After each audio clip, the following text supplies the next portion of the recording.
चक्षुर चक्षुर रवधि केवला नाम निद्रा निद्रा निद्रा प्रचला प्रचला प्रचला स्त्यान गृध्यश्च।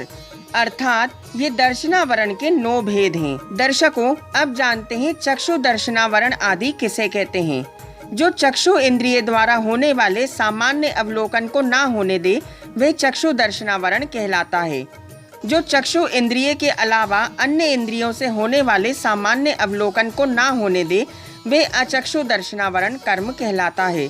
जो अवधि ज्ञान के पूर्व होने वाले सामान्य अवलोकन को ना होने दे वे अवधि दर्शनावरण कहलाता है। जो केवल ज्ञान के साथ होने वाले सामान्य अवलोकन को ना होने दे वे केवल दर्शनावरण कहलाता है। निद्रा अर्थात जिस कर्म के तीव्र उदय से जीव अल्पकाल सोता है, उठाए जाने पर जल्दी उठ जाता है और अल्प शब्द के द्वारा भी सचेत हो जाता है, उसे निद्रा कहते हैं। निद्रा निद्रा अर्थात जिस प्रकृति के तीव्र उदय से जीव वृक्ष के शिखर पर, विषम भूमि पर अथवा जिस किसी स्थान पर घुरघुराता हुआ या नहीं घुरघुराता हुआ गहरी नींद में सोता है, उसे निद्रा निद्रा कहते हैं। प्रचला अर्थात जिस प्रकृति के तीव्र उदय से आँख रेत से भरे हुए के समान हो जाती हैं, सिर भारी हो जाता है तथा आँख बार बार खोलता एवं बंद करने लगता है, उसे प्रचला कहते हैं। प्रचला प्रचला जिसके उदय से मुंह से लार बहती है और हाथ आदि अंग चलते हैं किंतु सावधानी नहीं रहती है, उसे प्रचला प्रचला कहते हैं। अंतिम स्त्यान गृद्धि अर्थात जिसके उदय से स्वप्न में विशेष शक्ति का आविर्भाव हो जाता है, जिससे वे अनेक रौद्र कर्म और असंभव कार्य करके आता है तथा सो जाता है। इसके बाद उसको कुछ भी याद नहीं रहता। उदाहरण के तौर पर एक नवविवाहिता के शरीर के सारे आभूषण रात्रि में गायब हो गए और कमरे की सांकल भी नहीं खुली थी। सभी चिंतित थे। तब एक निमित्त ज्ञानी ने कहा, चिंतित मत होइए, 7वें दिन रात्रि में सारे आभूषण मिल जाएंगे। 7वें दिन रात्रि में घर के सभी सदस्य जागृत थे। तभी वे महिला उठी, कमरे का दरवाजा खोला और सीधी जंगल की ओर चली गई।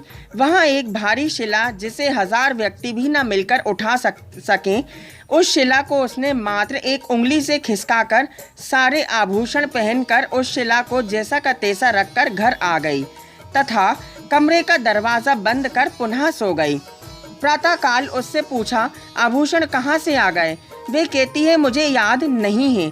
जब आभूषण गायब हुए तब इसी विधि से गायब हुए थे, अर्थात वे स्वयं वहां रखकर आई थी। दर्शकों, अब वेदनीय के दोनों भेदों का ज्ञान कराने के लिए आचार्य श्री उमा स्वामी महाराज आगे सूत्र कहते हैं। सद सद वेद्य अर्थात साता असाता वेदनीय कर्म है, अर्थात साता वेदनीय और असाता वेदनीय ये 2 वेदनीय कर्म के भेद हैं। साता वेदनीय और असाता वेदनीय आदि किसे कहते हैं? पहला साता वेदनीय कर्म, जिसके हृदय से देवादियों में शरीर और मन संबंधी सुख की प्राप्ति होती है, उसे साता वेदनीय कर्म कहते हैं। असाता वेदनीय अर्थात जिसके फल स्वरूप अनेक प्रकार के दुख मिलते हैं, वह असाता वेदनीय कहलाता है। अब मोहनीय कर्म के 28 भेदों का ज्ञान कराने के लिए आचार्य श्री आगे सूत्र कहते हैं। दर्शन चारित्र मोहनिया कषाय कषाय वेदनीयाख्यास त्रिद्वय नव षोडश भेदा सम्यक मिथ्यात् तदुभयान्य कषाय कषायो हास्य रत्य रति शोक भय जुगुप्सा स्त्री पुण्य पुंसक वेदानंतानुबंध्य प्रत्यख्यान प्रत्यख्यान संज्वलन विकल्पाश्चैकशः क्रोधमान माया लोभा, अर्थात ये मोहनीय कर्म के भेद हैं। दर्शकों, अब जानते हैं दर्शन मोहनीय आदि किसे कहते हैं। जो आत्मा के सम्यक्त गुणों का घात करती है वह दर्शन मोहनीय है। इसके 3 भेद हैं। पहला मिथ्यात्व अर्थात जिसके उदय से तत्वों का यथार्थ श्रद्धान नहीं होता वह मिथ्यात्व है। दूसरा सम्यक मिथ्यात्व अर्थात दाल और चावल से मिश्रित अर्थात खिचड़ी के स्वाद के समान सम्यक्त्व और मिथ्यात्व से मिश्रित भाव को सम्यक मिथ्यात्व कहते हैं। सम्यक प्रकृति अर्थात जिसके उदय से आप्त आगम और पदार्थों की श्रद्धा में शिथिलता होती है वह सम्यक प्रकृति है। चारित्र मोहनीय, अर्थात जो आत्मा के चारित्र गुण का घात करती है वह चारित्र मोहनीय है। इसके मूल में दो भेद हैं, अकषाय वेदनीय और कषाय वेदनीय। अब जानते हैं अकषाय वेदनीय किसे कहते हैं। ईषत कषाय को अकषाय या नो कषाय भी कहते हैं। ये स्वयं कषाय ना होकर दूसरों के बल पर कषाय बन जाती हैं। जैसे कुत्ता स्वामी का इशारा पाकर काटने को दौड़ता है और स्वामी के इशारे से ही वापस आ जाता है, उसी तरह क्रोध आदि कषाय के बल पर ही हास्य आदि नो कषाय की प्रवृत्ति होती है। क्रोध आदि के अभाव में ये निर्बल रहती है, इसलिए इन्हें ईषत कषाय, अकषाय या नो कषाय भी कहते हैं। इसके 9 भेद होते हैं। पहला हास्य, अर्थात जिसके उदय से हंसी आती है वह हास्य है। जिसके उदय से क्षेत्र आदि में प्रीति हो वह रति है। जिसके उदय से क्षेत्र आदि में अप्रीति हो वह अरति कहलाती है। या जिसके उदय से तप, ध्यान आदि में अरुचि हो वह अरति है। शोक, अर्थात जिसके उदय से इष्ट वियोगज क्लेश उत्पन्न हो वह शोक है। जिसके उदय से भय उत्पन्न होता है वह भय कहलाता है। जुगुप्सा, अर्थात जिसके उदय से ग्लानि उत्पन्न हो अथवा जिसके उदय से आत्मदोषों का संवरण पर दोषों का आविष्करण होता है वह जुगुप्सा कहलाती है। स्त्री वेद, अर्थात जिसके उदय से स्त्री संबंधी भावों को प्राप्त होता है वह स्त्री वेद है। जिसके उदय से पुरुष संबंधी भावों को प्राप्त होता है वह पुरुष वेद है। नपुंसक वेद, अर्थात जिसके उदय से नपुंसक संबंधी भावों को प्राप्त होता है वह नपुंसक वेद कहलाता है। दर्शकों, अब जानते हैं कषाय वेदनीय किसे कहते हैं। जो दुख रूप धान्य को उत्पन्न करने वाले कर्म रूपी खेत का कर्षण करते हैं वे कषाय वेदनीय हैं। इसके 16 भेद हैं। अनंतानुबंधी क्रोध मान माया लोभ, इसी प्रकार क्रम से अप्रत्यख्यानावरण क्रोध मान माया लोभ, प्रत्यख्यानावरण तथा संज्वलन क्रोध मान माया लोभ। अब इसे भी विस्तार से जान लेते हैं। अनंतानुबंधी, अर्थात जो सम्यक्त्व व चारित्र दोनों का विनाश करती है तथा जो अनंत भव के अनुबंधन स्वभाव वाली होती है उसे अनंतानुबंधी कषाय कहते हैं। अप्रत्यख्यानावरण, जो देश संयम का घात करती है वे अप्रत्यख्यानावरण कषाय है। प्रत्यख्यानावरण, जो सकल संयम का घात करती है वे प्रत्यख्यानावरण कषाय कहलाती है।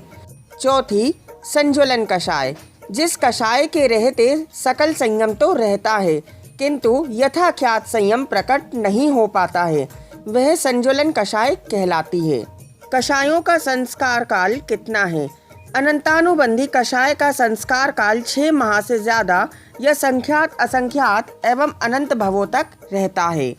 अप्रत्यख्यानावरण का संस्कार काल 6 माह तक, प्रत्यख्यानावरण का संस्कार काल 1 पक्ष एवं संज्वलन का संस्कार काल अंतर्मुहूर्त तक है। विशेष क्रोध मान माया लोभ में से एक समय में एक ही उदय होता है, चारों का नहीं। जहाँ अनंतानुबंधी क्रोध का उदय है वहाँ अप्रत्यख्यानावरण क्रोध, प्रत्यख्यानावरण क्रोध एवं संज्वलन क्रोध का भी उदय रहेगा। जहाँ अप्रत्यख्यानावरण क्रोध का उदय है वहाँ प्रत्यख्यानावरण एवं संज्वलन क्रोध का भी उदय रहेगा तथा जहाँ प्रत्यख्यानावरण क्रोध का उदय है वहाँ संज्वलन क्रोध का भी उदय रहेगा और जहाँ संज्वलन क्रोध है वहाँ मात्र संज्वलन क्रोध ही रहेगा। इसी तरह मान माया लोभ में भी जानना चाहिए। बंद सामान्य से प्रति समय चारों कषायों का विशेष से 21 को आदि लेकर एक कषाय तक बंद होती है। अंतर मुहूर्त में क्रोध आदि कषायों का उदय नियम से बदल जाता है। अब आयु कर्म के 4 भेदों का ज्ञान कराने के लिए आचार्य श्री उमा स्वामी महाराज आगे सूत्र कहते हैं। नारक तेर्यज्ञोन मानुष देवानी, अर्थात नरक, तिर्यंच, मनुष्य और देव ये 4 प्रकार की आयु हैं। आयु कर्म किसे कहते हैं। 10 प्राणों में आयु प्राण मुख्य है। जिसके सद्भाव में जीवन और अभाव में मरण हो वह आयु कर्म कहलाता है। नरक आदि आयु किसे कहते हैं। जिसके उदय से तीव्र शीत और उष्ण वेदना वाले नरकों में भी दीर्घ जीवन होता है वह नरक आयु कहलाती है। क्षुधा, तृषा, शीत, उष्ण, दंश, मशक आदि अनेक दुखों के स्थानभूत तिर्यंचों में जिसके उदय से भव धारण हो, वह तिर्यंच आयु या पशु गति कहलाती है। तीसरी, मनुष्य आयु। शारीरिक और मानसिक सुख दुख से समाकुल मानुष पर्याय में जिसके उदय से भव धारण हो, वह मनुष्य आयु है। अंतिम, देवायु। शारीरिक एवं मानसिक अनेक सुखों से प्रायः युक्त देवों में जिसके उदय से भव धारण हो, वह देवायु है। दर्शकों, अब जानते हैं गति और आयु में क्या अंतर है। गति आधार है तो आयु आधेय है। गति मोटरसाइकिल है तो आयु पेट्रोल है। गति बल्ब है तो वहीं आयु करंट है। गति पेन है तो आयु स्याही है। इसी प्रकार गति का बंध प्रति समय होता है और निश्चित समय के बाद अंतर मुहूर्त तक आयु रहती है। अब नाम कर्म के 42 भेदों का ज्ञान कराने के लिए आचार्य श्री आगे सूत्र कहते हैं।